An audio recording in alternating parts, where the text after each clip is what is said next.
how much does this Kevon Looney loss affect you guys going forward? Obviously, having to play small ball without a true center. What is the next few games looking like for you guys, in your opinion?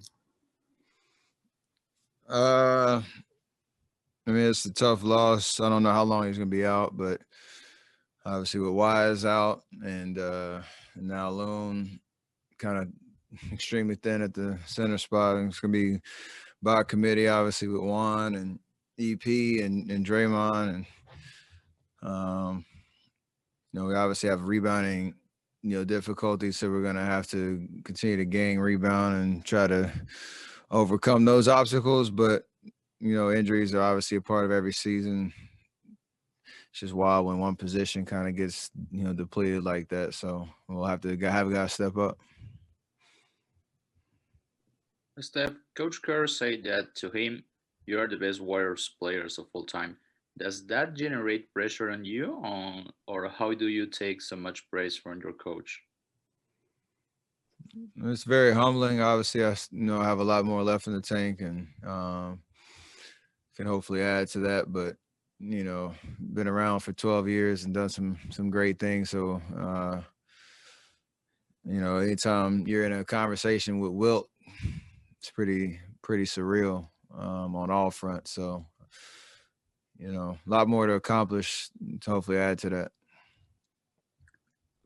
Where does rebounding rank on areas of concern for you? I mean, it's up there. Obviously, fouling is up there. I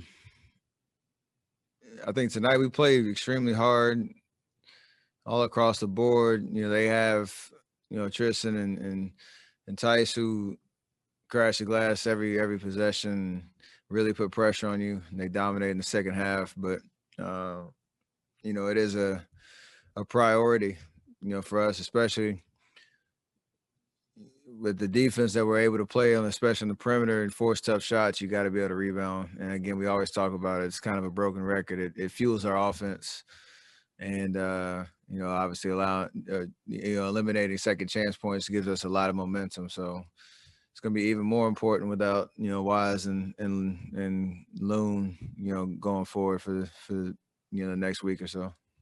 Hi, Steph. Carlos Ramirez, NBC Bay Area and Telemundo. Tell us what you saw from Juan tonight.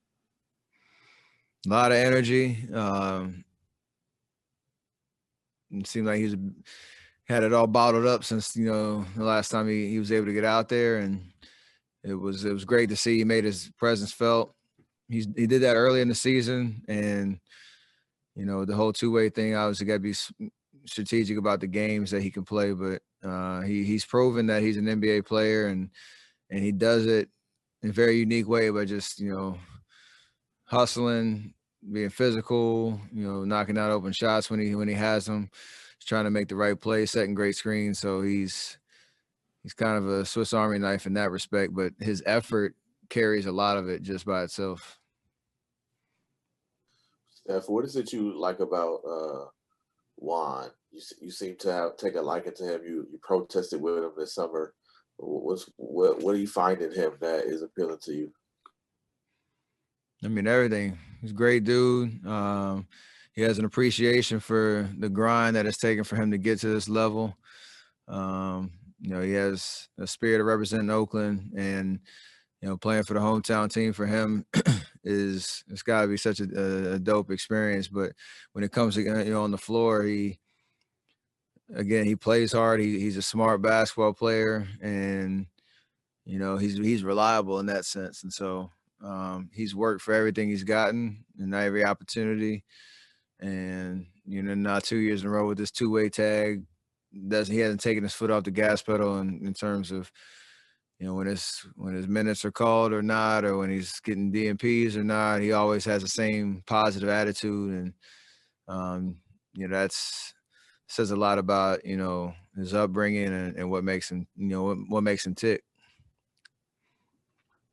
Definitely, with such a small roster, obviously you guys want to accentuate quickness. But I'm curious, when's the last time you were on a team that the tallest player was 6'7"?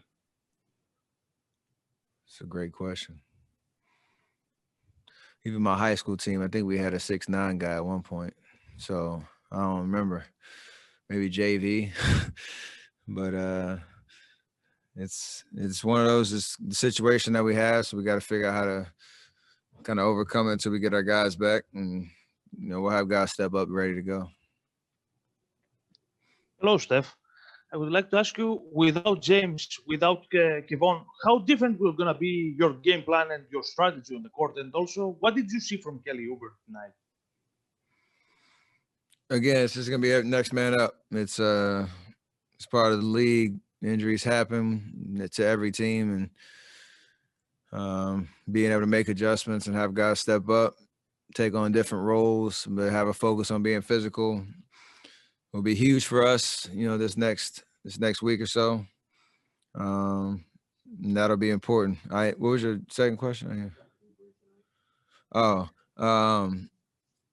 He's obviously continuing to figure out, where he can get his looks, and defensively he was solid tonight. And I think part of it is just the adjustment, when you start the second and fourth quarters, to get comfortable with that unit. That's obviously going to be a work in progress, and has been. So just one of those things you got to continue to,